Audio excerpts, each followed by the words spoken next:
Hi, welcome to the latest episode of the Wellbeing Show. I'm Noel, your host, in my new home. So I'm not quite sure who I am at the moment. I'm still in between one identity and another, but I've got a great guest with me who's been very flexible and understanding as I've cancelled her and then brought her back on as I was in too much of a mess emotionally to do anything last week, and she was very kindly allowed me to bounce her to this week. And Jenny Licate, who's joined us from the East Coast of the US. And I'm very, very glad that she's here. We're going to learn more about her. Before we jump in, just to remind you, this is pre-recorded. It might feel live, but it's not. If you have any questions, great. Send me a WhatsApp 07506 319 745. I'm trying to avoid calling because when you watch it, I'm probably out doing something else, and you might get a grumpy old man picking up the phone. So if you interrupt me, so send me a message. And equally, I'm sure Jennifer will give us some contact details for her, but she's on a different time zone, so she would be very upset if you just called her. Gonna get out of bed. Um, I'm sure she'll be happy to field questions and messages. You can send them to me and I'll pass them on to Jennifer. That's enough from me, I think. Hi, Jennifer. How you doing? Good. How are you doing? I'm all right. Like I say, still a bit in transition, waiting for all my furniture to arrive and things like that. You know what it's like, all of. Yes, But stressful. glad to have moved. Very lucky that I have such high class problems. You know, Yes, it's an that's okay true. life. The biggest problem I've got is I've got to move home, right? Yes. I'll live with that. How are you doing? How's it over in the east coast of the US? Good. Good. Everything's good. The weather's changing. It's starting to get chilly, Yeah. which is a little bit sad, but we're ready for it. I mean, I guess it's time. It's mid-October, so, Yeah. but everything's pretty good here. And where exactly are you based? I'm outside of Philadelphia Right. in Pennsylvania. And Philadelphia's, is that got a important bit of US history or something associated with it? Yes, it is. The Liberty Bell is there, and that's where a lot of the documents were originally created. That's for the founding of the US Constitution, etc. Yes. The Liberty Bell, tell us about the Liberty Bell. This is a British audience, so it might be interesting. Uh, I, Or do you know anything about I'm it? Or not it's going to like, do a it's great there. job with it. I know there's a Liberty Bell there. I know there's a crack in it. I don't know the history of it. I Okay, apologize. I that's should no, do no, better that's with like it. all of us. If people always ask me about British history, I'm like, I haven't got the book with me, I'm afraid. Yeah. Yes. I need to Google that real quick. But what's happened to us? We no longer have a memory. We just have Google, right? I know. I Isn't that know. You don't impressive? even get into conversations. You just end disagreements by saying, let me Google it and see what the real answer is to that question. Right. Whoever controls Google controls our minds. There's Yes, a big that fight is, around that stuff. Is this where you grew up? Is this the part of the US that you're come from originally? yes, I've always been in Pennsylvania. So this is where I've always been in the US. Okay. And you have a big family, small family? What was the sort of immigrant family, or you've been there forever? We've been here for a really long time. I have a small family of origin, just my sister and I and our parents, but my mom comes from a larger family with four siblings. So the family sizes have decreased as the generations that Which have is been here. pretty much what happens as we get wealthier in countries, isn't it? Family size Yes. drop. And where were your parents from? Do you go back generations in the US? Generations in the US. My mom, I think, is third generation. They're Italian American, so they Okay. came from Italy. My dad's family has been here for a very long time. So nobody knows, lost in the mist of times. Yeah, yes, They were found under a rock somewhere and out they came in yes. Neanderthal Here days. they are. Yes, they are. And what Yes. was it like growing up were you in a big city or a rural part of the world? No, a rural part in a small town. So I was outside of Harrisburg, Pennsylvania, which is the state capital of Pennsylvania. So I was in a small town outside of Harrisburg is where I grew up. Great. And what was that like? Sort of, It was good. It was a little bit a little bit more country than outside of Philadelphia. yeah, So it was it's interesting when I go back there that people are still friendly in like stores and things like that, whereas outside of Philadelphia it gets a little bit more rushed and less yeah, friendly with people you might run into at the grocery store or whatever the situation is. So people are still friendly around here, but it's a little bit more of a rushed city like culture than where I grew up. sure. I mean, in London, if you're friendly to people, they just imagine you're somebody weird. You get these strange looks. What are you being friendly? I think Americans, when they come over, they find it very strange and think London's unfriendly. It's just people are so busy. It's like, what do you want? A bit like New York, right? Oh, I think we've frozen. Don't know what's happened there. I'm just going to keep talking and hopefully Jennifer comes back to us any second now. Um, Hi, you froze there for a second. I just carried on talking. Oh, okay. Don't worry about it. It's fine. It happens. I'm glad you're here. Um, Okay. Maybe somebody's messing with those undersea cables again. Who knows? And so I was just saying that London can seem a bit unfriendly to people, but it's a very busy, big city, and everybody seems to be going somewhere fast. Yes. Yes, Do you lots to have a do. preference for the style of life? Are you a country person or more of a city person? I think I'm more of a city person. Right now I'm in a suburb, so I it's a good in between, but when I go to New York City or London, I've been to London 2 times. It does feel very energizing that there's so much to do and Yeah, so many options and so many people. So I do like that part. I feel like in a small town, it feels like kind of the same thing all the time, so I do get energized by the sure. city atmosphere. And then you grew up in your school in this small town and you enjoyed school. That was sort of good for you, or Yes, it was good for me. yeah. And then Yes. you went on to college, I guess. Yes. I went to college and then I got my graduate degree in secondary and elementary school counseling. So I'm specifically school counseling based as opposed to counseling privately with individuals or kids. Okay, well, we're going to come to look at the similarities and differences there because I mean, I think I know what the differences would be, similar to the UK. Um, were you always interested in going into counselling? Was that something, were you that type of child, or was it a surprise to you that you discovered this interest? It was a surprise to me. When I went to college, I went in as a marketing major. So I was Okay. interested in what makes people buy things. Like why does marketing work? Why does advertisement work? What emotions are they triggering in people to make people purchase products? Oh, So that's what I was originally interested in. yeah, And then I realized that that was very closely tied to psychology. So and I majored in sociology, not psychology, and yeah. then I did my graduate work in counseling. It's interesting that I think this is true, but it was Freud's nephew, I think, that was one of the founders of marketing. Oh, Yeah, interesting. yeah, yeah. And Oh, wow. he used to consult his uncle about this new business he was setting up on how to sell things to people. Um, Oh, wow. yeah, That's interesting, more of a isn't it? connection than I even knew there Did you was. not know So, that? No, it's really interesting. There's a sort of I remember yes. watching a documentary by a British documentary maker about it, and obviously Freud suggested one thing that would sell. It Yeah. was the thing that he was selling Yeah. all the time. We Yes. don't need to go into, but he wasn't far off the mark, I guess. But I guess Yeah, these that's true. days marketing would be more fear-based, wouldn't it, or needs-based? Yeah, I know. I guess it depends on the product, right? Yeah, Because it does seem like a lot of fear-based, you need this in your life, so people yeah, buy it. yeah. And then there are things that you need just to function. So, and then why do you pick a certain product?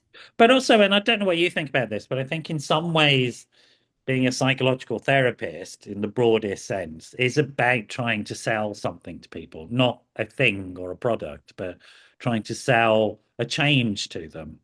That Yeah, that's an that might be interesting way of looking uncomfortable. at it. Yeah, it might be Yeah, uncomfortable to accept, but how do we frame and package it to people? yes.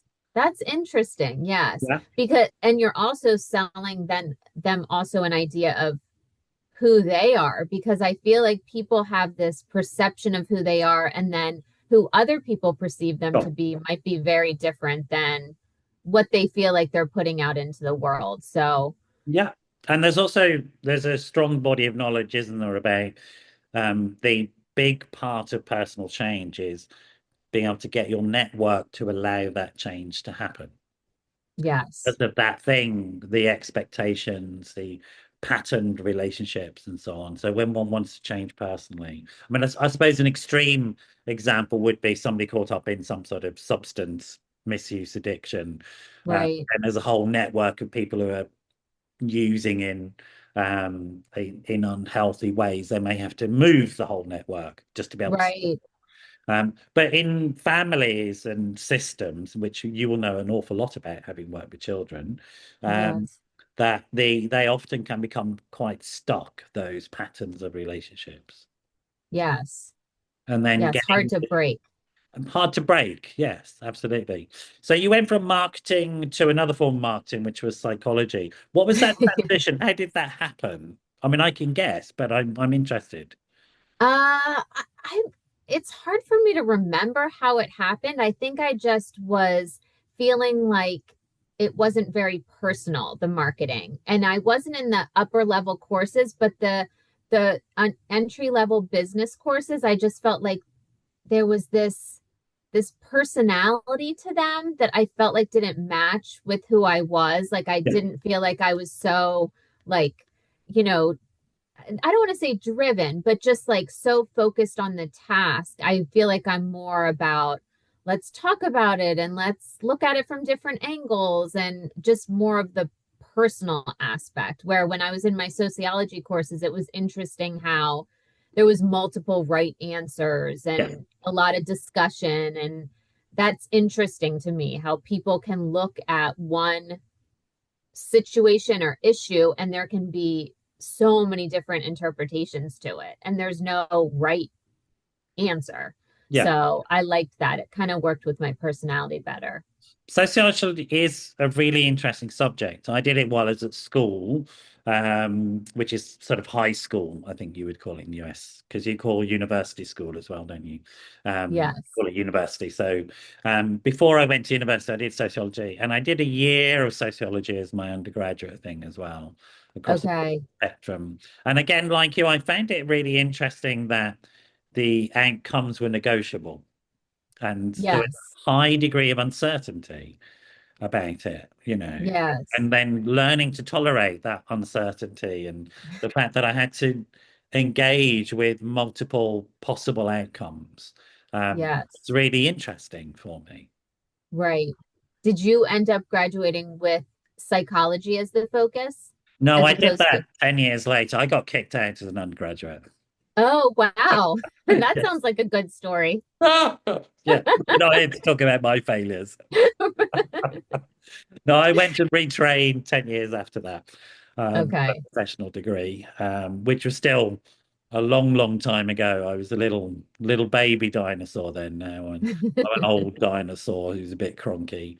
Um, so how did your family feel about you going in and shifting this focus from, a marketing degree, which would have, I suppose, been pretty much, I'm going to get money, I'm going to go this and do that, to more of a psychology and also psychology working with kids in school, less chance of making it big, I would say. Yes, yes. I know that my family, my mom and my dad are both in the field of education, so Okay. they supported it, but it was very different from what I had said I wanted because I wanted to move to a city and I wanted to do marketing and so it really shifted my, my trajectory of what I wanted to do with my life. So they were accepting of it because for them, I felt like they thought it was more in line with their values. So they were supportive of it. So were they both teachers or Yes, my mom was a teacher and my dad was a teacher and then a principal of schools. okay. In the school system? What sort of which bit of the school system in the US so that we can just sort of try and navigate an understanding? The high school system. Okay. So 14 through 18 years old, Okay, educating those children, those age of children. and this is the state funded education system. Yeah. Yes, they always worked in the state funded education system. Okay. And so it seems to me that people that work, particularly in education in schools, have chosen a vocation uh, Yes. because it can be really tough work. Yeah. And with very few rewards. Yeah. Yeah. As you pointed out, yes, very few rewards. The pay is not always matching the level of heart that you give to it and the time and so And classically, yes. teachers spend a lot of their own time marking and preparing and all this sort of stuff, and often will put their own financial resources in as well, buying books, and that's a very Yes. familiar story here in the UK as well. So I'm guessing that was that the sort of thing your parents were doing? That was the environment that you were in. Yes, that was the environment I was in. Okay, okay. And so they would have gone, oh, okay, she's going the same direction as us. That's all right. Yeah. I understand that. Yes. That made sense to them. Absolutely. Where growing up, I was like, I just felt like they didn't have any other experiences except within a school. So I was so excited to have these experiences. And then I ended up following the same path. So So you were going to be Paris Hilton, but you changed your mind. I changed my mind You changed your mind. You're still Paris Hilton, but you just in maybe not my as own wealthy as mind. her. And your sister, is she in the helping professions as well? Is that She she carrying on is. the family tradition? She's in education too. She works as a special education teacher, Great, working with children with needs. great, great. So that's the sort of context in which you are very community oriented, a family that Yes. wanting to do good. Um, Yes. okay. And so you trained in specifically school-based counselling. So tell us the differences and similarities between just a general counseling course. So the counseling courses were in line with getting a private practice counseling. I think it's only 6 or 9 credits in addition that I would need in order to be certified as a private practice therapist. I would need the 9 credits plus the licensure and, the practicum and the hours and things like that. So there were very few courses focused on what school counselors do as far as, you know, um, being involved with individualized education plans or schedules or preparing students for after they graduate as far as career counseling and things like that. There were probably 2 or 3 courses that I can remember that were focused on that, but a lot of our courses were focused on therapy and group therapy and advanced therapy practices. So we were trained in that way. But then when you're in a school, you're not able to use a lot of those skills because it's very solution focused Yeah, counseling. yeah. And then you refer students out if they need more intensive counseling. Okay. But So you do you're have those skills for crisis situations, which is good. yeah, but so with the sort of students, I guess, that you're working with, we won't get into detail, obviously, for confidential reasons, but the types of issues that you're dealing with would be what, a firefighting, maintenance crisis, or is it longer term? Is it helping a child who's suddenly hit a problem, or is there, the disability issues around neurodiversity and learning disabilities? What's the sort of range of stuff that you're sort of working with? I feel like that whole range. I mean, we have students who are actively thinking about suicide. So that is the most intense type of therapy we do Oh, when someone's actively suicidal. And then there another intense form of therapy that I've experienced is when there's a death of a student in the student body or a teacher. So that is intense, but a lot of times it's relationship issues. So, relationships with their peers, relationships with their parents, relationships with teachers. But then also, when students have mental health struggles, Sure. they just are pervasive and kind of, you know, ebb and flow all the time. So, they'll come down if they're having a bad day or if something triggers them. So, there is a lot of support we offer because they're there for 8 hours a day, and it's hard to get through a day if you're struggling with something without taking a little break Yeah, and talking about it, or even just getting away from the other students kind of looking at them, because that's how kids feel. They kind of feel like they're on display and they want to act like everything's fine. sure. So a lot of times the school counselors just can offer that place where they can regroup and talk about some things and then have a better mindset to go and interact with their teachers and interact with their peers and make it a good day. And it's going to be because I know some British listeners will be like, "What's a school counsellor?" Not Okay. because it's a very different system here. We're beginning to move towards the idea of resources in the school. There's Okay. been a move towards that in terms of psychological resources in the school. Up till now, really, it's been charitable organizations that have non-profits, you would call them, non-profit organizations Okay. have come in and provided counselling services, but they're not embedded in the school. I think there's a Okay. move towards schools getting those types of services. So what you're describing, and I think I'm right in this, but tell me if I'm wrong, is that you're part of the staff team in the school. The school, it's a service that's automatically provided by the school and funded by the Yes. school. Is that correct? Yes, that's correct. So in the UK, what would happen is they have a thing called a CAMS team, Child and Adolescent Mental Health Service, which is usually a separate organization. Okay. And that's funded by the NHS, the health service, the government.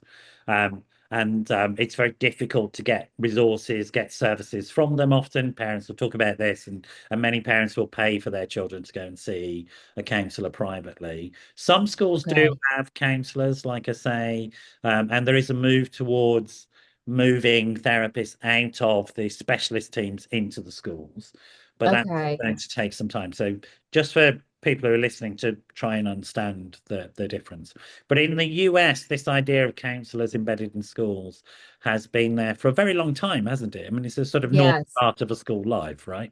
Right, it is. And there's a another role that the school counselors fill is they also make sure that students graduate. So they're in charge of looking at the credits and making sure they have enough credits for graduation and things like that. So they're in charge of trying to get them the supports they need too if they're struggling academically. Okay. So So, what we might call the pastoral care role. It's okay. not just therapy, but it's that broader support, emotional support, practical Yes. support that they might need. And then would part of your role be to look at outside services as well? If social services were needed, if there was poverty issues, you would take Yes. that on as well. Yes. Okay, okay. So it's all singing, all dancing role, really. Yes, whatever needs to be done. With that, I'll have We're to there. here, catch. Yes, that's an accurate description. Wow, how do you keep yourself sane? It's I know. I impressive. know. I know. And then I guess, but the central focus being on providing a space for that student or the student body to get in touch with what's going on inside, and nourishing and nurturing that internal world. Yes. Yeah. Okay. That makes a lot of sense to me. I hope it does to people listening. And how long have you been doing this for now, Jennifer?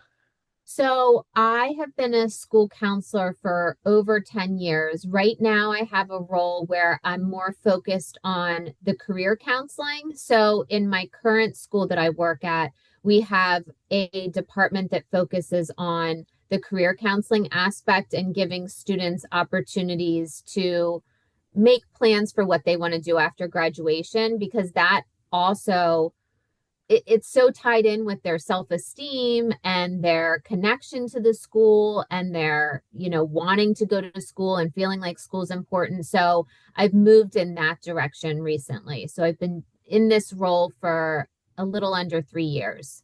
And it's interesting to me as as a therapist myself, I've always been very, very interested in not just what happens in the exchange with that individual, the dyad, whatever you want to call it, but actually in the world around that person. Yes. And I've always been much more interested in that, to be honest, if I'm honest. That's why I moved into management and running a service, because and I guess this is the sociologist in me, Yeah. um, it's the world that we need to operate in. Um, Right. and I remember one of my first ever supervisors when I first qualified as a therapist, um, and he would always be on call. And sort of when I was trained, we were trained in this relatively pure form of therapy where Yeah. the room was sacred, you had to protect the space. And he was my Yeah. first sort of real world supervisor, and he would get phone calls and deal with them. And Okay. he would put the bin out for the cleaning lady so that she didn't have to be embarrassed knocking on his door and getting the bin and stuff like that. And he would do all of this sort of stuff. And I remember being in sessions with him thinking, I'm not sure that's quite ethical. But actually, I learned an awful lot from that about Yes. like this stuff he and I were doing. If it didn't involve the practical stuff like getting the rubbish out, sorting out phone calls. I don't know, my thumb thing this does that thing. Yeah, you triggered a little thumbs I up. don't know what it is, some AI nonsense. Um, but it taught me a lot about the idea that there is a relationship between this therapy world and the real world itself. And you're nodding away there, so that's something that Yeah. resonates with you. Yes, because if you can't change your environment, like if a child is struggling and they have so little control over their environment because their family is chosen for them, their house is chosen for them, there's a lot of factors that they don't have control over. So I feel like what you're saying, like at least if a child has a plan for what they want to do after graduation and they're starting to work towards that and they're Yeah. feeling some ownership of that and feeling some hope. I feel like it is hard for any individual to feel like their situation is going to get better if their environment isn't getting better. So it does go really hand in hand, in my opinion, also. Yeah, it's also I think there's and I don't know how you what you think about this. There's something I think that as professionals we need to be honest and realistic with people. There's a Right. jokey saying that says before you diagnose yourself as depressed or anxious, just check whether or not you're surrounded by idiots. I haven't heard that before. That's interesting. But it's true, right? Yeah, So that the world that you place yourself in is really important. And it as is. you say, I think children often don't get much choice about Right. the world that they're in, but we can teach them that that is important to think about. Yes. When they do have choices, they make choices that are good for them as individuals. Yes. Yeah. So you also have in America, which we don't have here, a thing called a clinical social worker, a licensed clinical social worker, which is now social workers in the UK very much mean just service provision, organized Okay. service provision. There's no therapy part of it. There used to be, Yes. but the profession has changed. Um, Okay. and so it seems to me in the US, you've maintained a link between the real world, the world that people are living in, as well as the psychological world that that produces. Yes. Yeah. And social work is hard. It feels almost like as you talked about a counselor, like do this, do that, do this. I mean, it feels like social work is definitely like that because they're getting services, they're involved in crisis situations, and Yeah. then they're also offering therapy. So, sometimes it's like the roles are so different for social workers in the US. Sometimes they're only focused on getting services for their clients, and sometimes they're just doing it all. So it is different depending on the organization. And what's the people tend in the UK to have a sort of a right cardboard cutout version of America, and I'm sure there's the same in America about British. We all wear crowns and say hello, love, Yes, and you're all that all sort of stuff. royal. That's right. And we speak like Dick Van Dyke. Yeah. So, but we do. What part of that cardboard cutout is that in the US? there is much more. Everybody's in therapy, and therapy is everywhere. So, how true is that? I mean, in terms of your experience of the kids and young people that you're working with, and the psychological knowledge that people might have. I feel like there's a lot of psychological knowledge that people have. It's very much in our culture that we're talking about it and educating about it. I still think there's a stigma that not everyone's in therapy. I think people don't just share that they're in therapy unless they're very evolved and feel comfortable with themselves. A lot of people just Yeah. kind of keep it on the hush hush and don't really talk about it. So it's not that everyone's in it.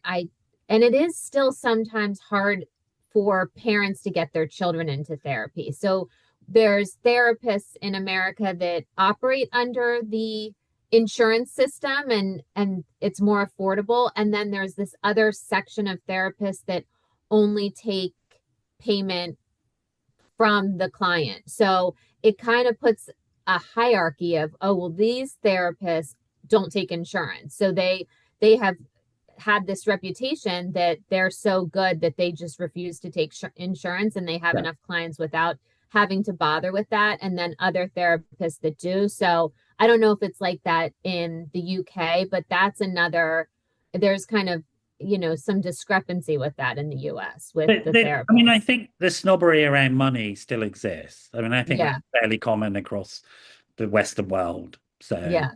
the idea of attaching a large amount of money to something, people think that means it's better. My Right. experience is actually, and I work in the private sector. My experience is that often very wealthy people are so gate guarded, gatekept, whatever that word is, that they Yes. often get rubbish services because the way Okay. into services for them, there'll be a few gatekeepers, and as long as you've made friends with the gatekeeper you're in, it doesn't matter what the quality of it is.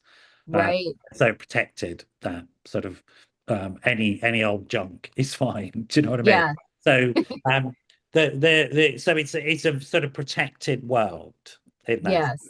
And then there's all the rest of us that live in this other world.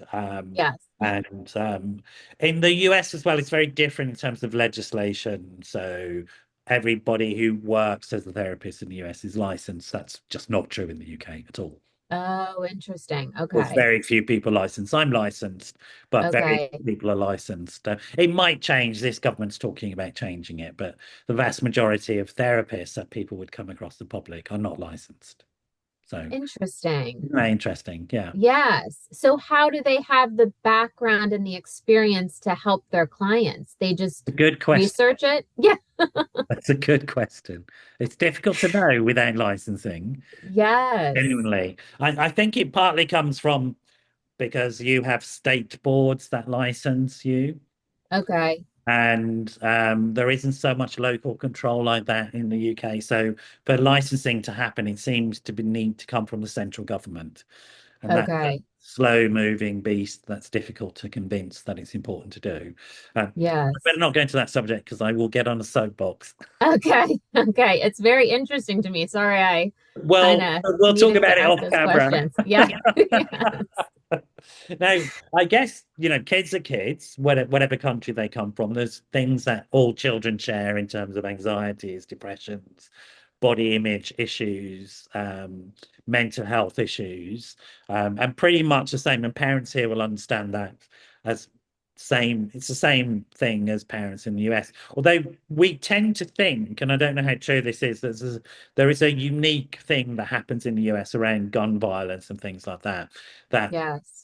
to us is just complete alien because nobody has a gun here.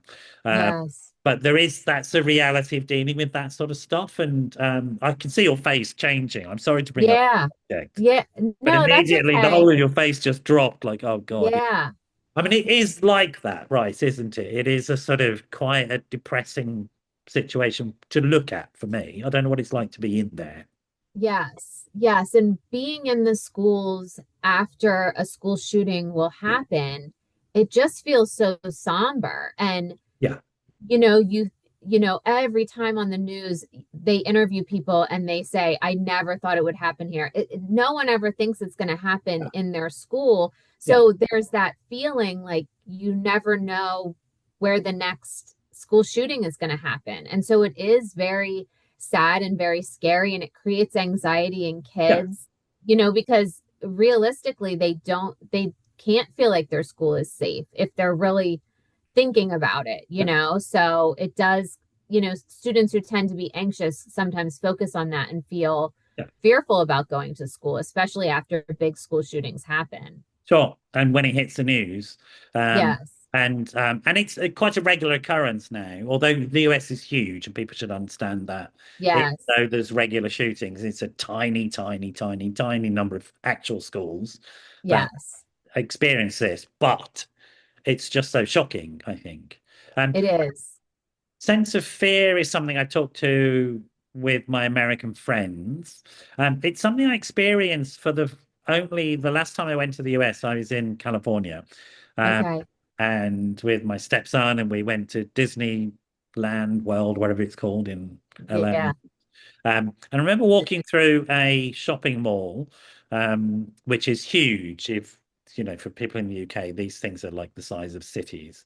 Um, and we were getting some extra luggage because he bought so many toys in Disney Oh, that we had to have more suitcases.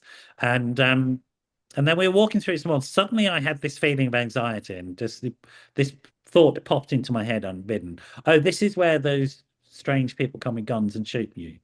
yes. And it was suddenly this intrusive thought, and I started to feel my heart rate go up and my anxiety. And I'm guessing that's the type of thing that's happening for the kids that you're working with, right? Yes. Yes. Where And where for you once it as gets well as a into their professional, head. for What you did you as well say? I'm as a sorry. person working with that. Yes. Yes, because with something that's that dangerous, you do have to acknowledge that there is a reason to be fearful. But Yeah, then the chances of it happening, I mean, it's like with any fear, the fear of flying or the fear of public speaking. I mean, there is a fear, and you have to acknowledge that there is a fear, and there is such a thing as healthy fear, but you have to just live your life and trust that it's very small, these occurrences, and, yeah, try to put it out of your mind and focus on the positive. So it is challenging to work with children who are afraid of the school shootings yeah. because you can But also, you understand as their an fear. individual, I guess you also need to think about your own needs within that. Right, And how do you resource yourself? There's that saying, isn't there? If the oxygen mask dropped down on the airplane, put it on yourself first, right. because without the oxygen yourself, you're not really going to be able to do anything for anybody else. And so I guess your needs come up in that one quite appropriately. Yes. Yeah. Yes, because you think about, your family and your children at home, and you want to make sure you're healthy for them and you're taking care of yourself, even like just generally with the stress of working and things like that, you want to make sure that you're taking the time you need to take care of yourself so that you're good for yourself, but also your family and the Yeah. children you work with. And so it is, I mean, it is important to take care of yourself and see what's happening in my body. Am I feeling fearful? Exactly. Am I, Yeah. being triggered by some of these conversations that are going on? So that's And a it seems to check-in I me that do. when a mental health professional does that, that's appropriate modeling for the patient as well, is Yes, to acknowledge that, this is the world we live in. It can be frightening and difficult and scary. It right. affects me. I'm in this world with you. I'm not in some strange altered reality somewhere. Yes. Sadly, we're not Well, floating above the clouds. even after a visit to Disneyland, I was feeling it. I was like, whoa. And then finally, I guess before we move on to what you're currently doing in your book, etc., is the we are noticing in the UK, and it's definitely been happening in schools, more extremism, extremist messages, issues around quite sort of toxic visions of masculinity amongst young men. We have failing rates of education for young men in the UK. Young men not Okay. doing so well in the education system. Oh, interesting. Yeah, Okay. I mean, there's been quite a gap has opened up, and they're looking at it, and they need to do something about it. But there's also been issues around young men being radicalized online by there's a a guy who's, I think, a friend of your current president who is Hmm. accused of trafficking. He's a British guy. His Oh name's gosh. Tate. Okay. He has a very strong online presence and he encourages young men to be awful, really. Oh no. Be quite gross in their attitudes and quite Okay. misogynistic. Is those the types of things that are floating around the US, or it's not really happening for you?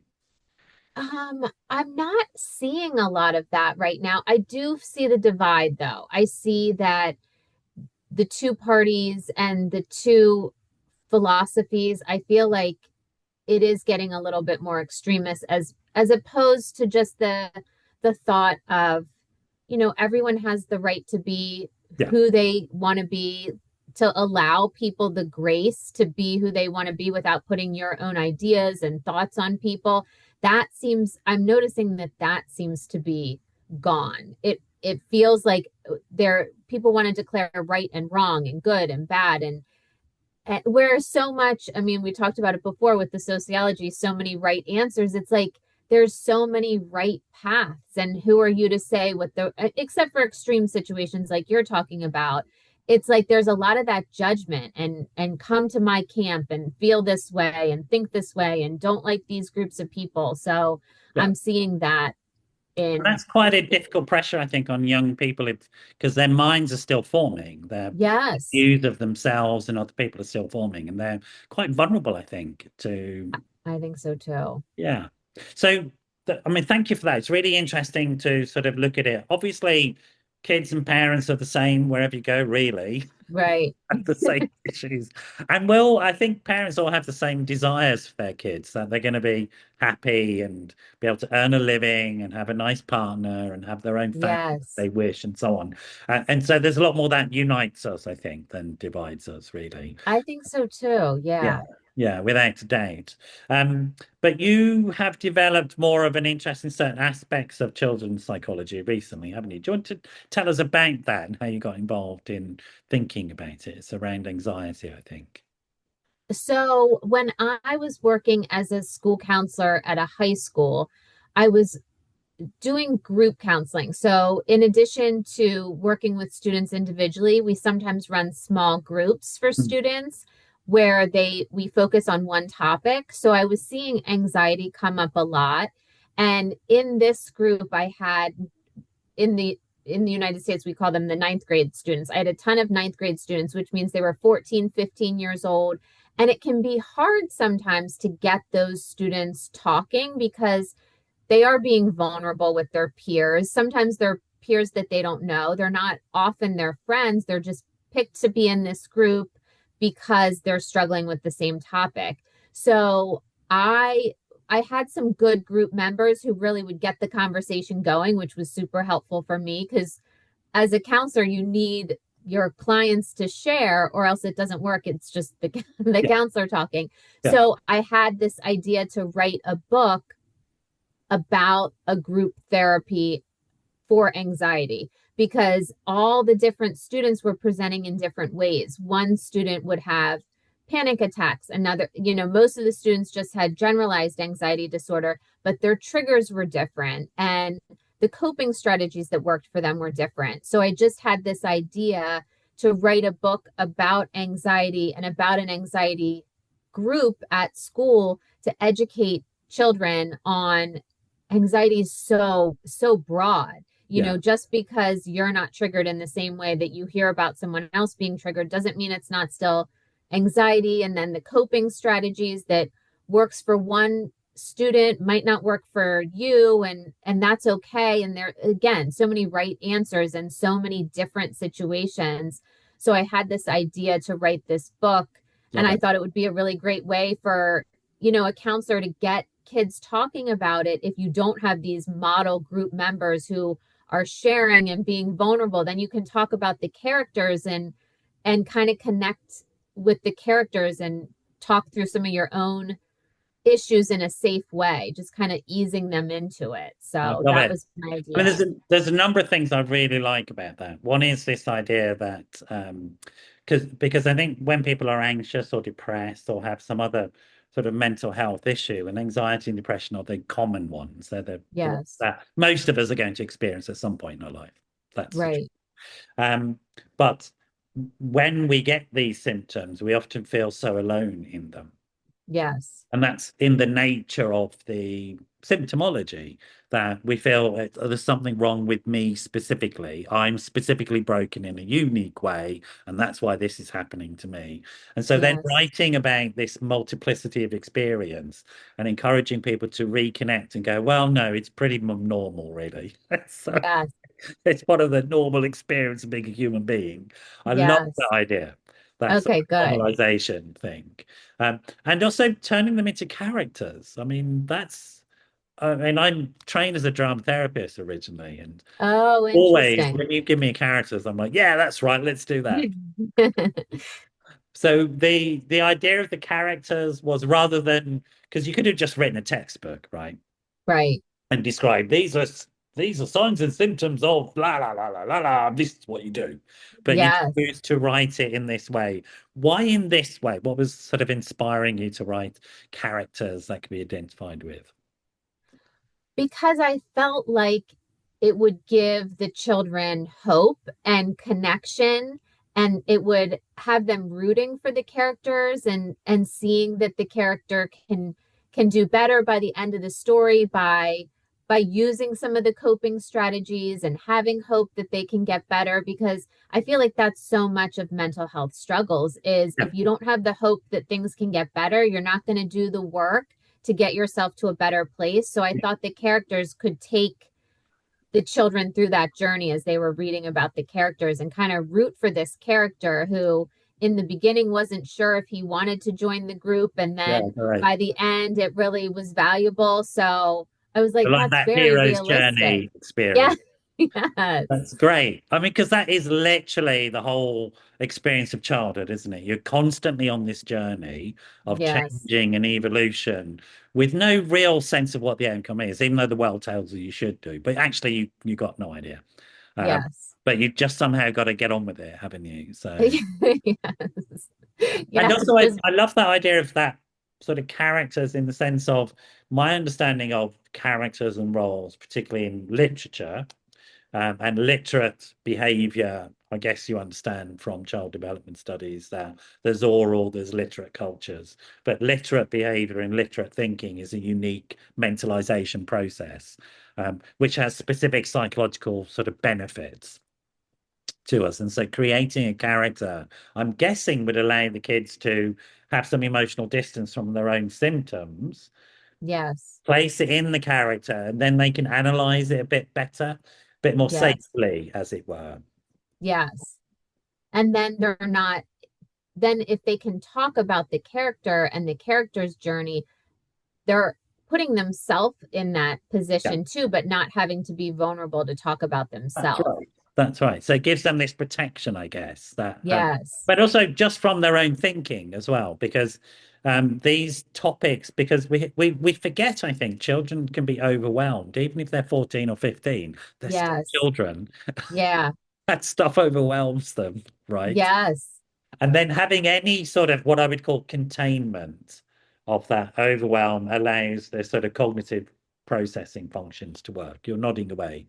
Was that Yes. part of your thinking then? Yes. Yes. That was part of my thinking, that then they're seeing the options for this character Yeah, and they're learning without even knowing that they're learning. Because I think that's right. sometimes That's right. kids or people get resistant, like, well, it's never going to change. It's always going to be this way. And, Yeah, they get kind of afraid to try and afraid to hope. But I thought by taking themselves out of it, they can see the possibilities and they can see how that's that right. they can make their situation And better. it's that big conundrum, I think, in the work, which is that how do you work with somebody whose higher functioning is being shut down by their symptoms? Yes. And trying to find any sort of technique. And I think storytelling seems to me a really clever way of doing it and creating Thank you. characters because people can sort of, if you like, perform their way into Yeah. being well. It's not really me, Yes. but it is me.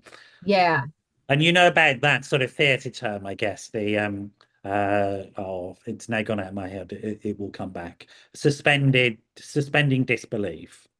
Oh, I don't know about that. So in theatre, there's this idea that we sit in a theatre, we know it isn't real, but we suspend that disbelief and can emotionally identify with what's Uh, oh, I love that. yeah, Yes. it's part of the theory of theatre and how it works. But Okay. I don't know that a lot willing about suspension of theater. disbelief is something that Okay. happens in literature as well with characters. When we watch Okay. a movie or read a book, there's also, and I think I wonder if your thinking was part of this as well. The specific stage that children develop what's called literate play behaviors when they can imaginatively play alone, and that Yes. happens quite young, but it's sort of pre-reading behavior.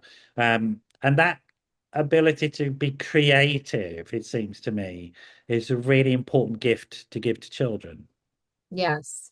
Yes. And I feel like they start to get away from it, but it is so important to allow children the creativity. And that's one of the coping skills for anxiety is to do something creative, to That's paint, right. to draw, to read. Anything creative can get your mind out of focusing on your negative thoughts. So I, yeah, I really like the idea of encouraging creativity across the board for kids. And it seems to me you've written a book that walks the walk, as it were. So it's providing in its structure and the way you've written it with the characters. You provided a therapeutic tool in and of its own right. And then you Yes. can learn as well. Then there's the Yes. possibility of going on to learn. Yeah. Yes. And I wanted it to be accessible too, because like we talked about with therapy, sometimes it is hard to get into a therapist or for parents to be behind their child for getting into therapy and thinking that it's, severe enough that they need to get into therapy. So I liked the Yes. idea of Yes, yes, yes, yes, yes. having these Yeah. accessible tools where they can learn and kind of have the introduction to, okay, these are the mental health struggles. This is what you can do while you're waiting to go to therapy or, This in is what you addition can to do to therapy. avoid needing to go to therapy. Yes, You know what I mean? yes, It's like ideally you organize your life so well that you don't yes, need to actually, but you have a top up every like an MOT, a sort of a tune up from a therapist every now and then would be ideal in my book. right. Yes, I Check. Am agree. I doing the right thing? Yeah, yeah, I am. Okay, off you go. Get on with it. What's the book called so that people can get hold of it if they're interested? It's called My Anxiety is Messing Things Up. Ah, that's to the point. Yes, yes. And who is So it? Who is it principally aimed at? Children, parents, teachers? children. So it's a quick read chapter book. So it's aimed at children, but it's also a tool that parents and counselors and teachers can use to educate children. Okay, so they can use it as an interactive tool. If Yes. they want to do a session, they could choose a character or a chapter. Yes. And Great. all my books, I have teacher and counselor activity guides that accompany the books Right. with discussion questions and activities following each chapter. So it does make it easy for a teacher or a counselor or a parent to make sure that they're encouraging the discussion and giving them some ideas of questions they can ask to prompt understanding and discussion and just more learning about the topic. And how many books have you written now, Jennifer? I've written 9 so far. I mean, I think people who write even one book are certifiable, but nine, how on earth did you manage that? I know. I managed it when I was not working. I do a lot of nighttime writing. I'm sure you did. And on top of that, I'm sure you have your own family obligations as well. I mean, how on Yes, earth do you fit all this stuff in? It's just incredible. Just I incredible. know. And so the 9 books are all in mental health. Are they similar in style in terms of being creative tools that can be used? Yes, they're similar in style. They focus on different topics that most children deal with. They focus on friendship drama or the pressure to fit in or bullying or depression. So there's lots of different topics that I've written on, and they're all focused on teaching children those social and emotional skills to And, get through and they're all struggles. child friendly in the same way as this one. Yes. So a child could read it and get a lot out of just reading it, and then a professional or a parent can guide them through their learning as well and add to that learning experience. Yes. Brilliant, brilliant. Where Thank can you. people find all these books? And do you have to randomly search you? But have you got a website? I do have a website. It's storiesbyjennifer.com is my website, and it has information about all the books and links to purchase the books on Amazon or Barnes and Noble or through Mm. my publisher. So there's all kinds of information on the website. So say the name of the website again. Storiesbyjennifer.com. Stories by Jennifer. So Jennifer. That's right. Storiesbyjennifer.com. Okay, we'll make sure there's a link that goes out. Do you Okay, thank do, I you. mean, apart from all these plates you're spinning, do you do talks and things like that as well? Can people sort of ask you to come in and chat to their sort of college campus or their scout group, etc.? Yes, yes. I sometimes go to schools and do readings and talks about anxiety or different topics that they want to talk about. Absolutely fantastic. What do your family Thank think you. about you gallivanting all over the place and abandoning them? I know they don't love it. I do very little gallivanting. Look, it's we're at the end of time. So storiesbyjennifer.com. Any other ways that people can get hold of you, social media, etc.? Yes, I'm on Instagram, and on Instagram, I'm Stories by Jennifer Licate, and I'm on Facebook, Stories by Jennifer also. So it's always that search tool. Brilliant. I'm going to make sure as soon as I'm up here, I'm going to follow you on Instagram and sort of promote whatever you're doing. I love what you're doing, by the way, Jennifer. I really, Thank really you. fantastic work. Really, Thank you. I really appreciate that. Thank it's you. just so important. And I think, working in a tough environment at the moment with kids. And so, a lot of kids are very frightened at the moment, I think. And so Yeah, the more resources, the better. Um, that's how I feel too. Absolutely. The more information, the more knowledge, the better protected we are. Um, Yes. and certainly with children. Thank you for joining us. It's quite early in the morning for you. I think it's about 11 or something in the morning or 12. Yes. So Yes. I hope you enjoy the rest of your day and have a fantastic time. You stay there for now. Thank So you. I hope you have found it as informative and illuminative as I have, talking to Jennifer. Do check out storiesbyjennifer.com plus stories by Jennifer. Go and Google it. I'm certainly going to follow her on Instagram and see what's happening. And it's also, I think, really coming back to this question of hope, we get so much negative stuff on the news, and meeting people like Jennifer is great. It just tells us, no, no, no. All that nonsense is just selling stuff. The reality is good people doing good work, like Jennifer, and that's the reality we need to maintain in our heads in this sometimes very frightening world. So it's been lovely to have you on, Jennifer. I hope you've all enjoyed Thank it. you.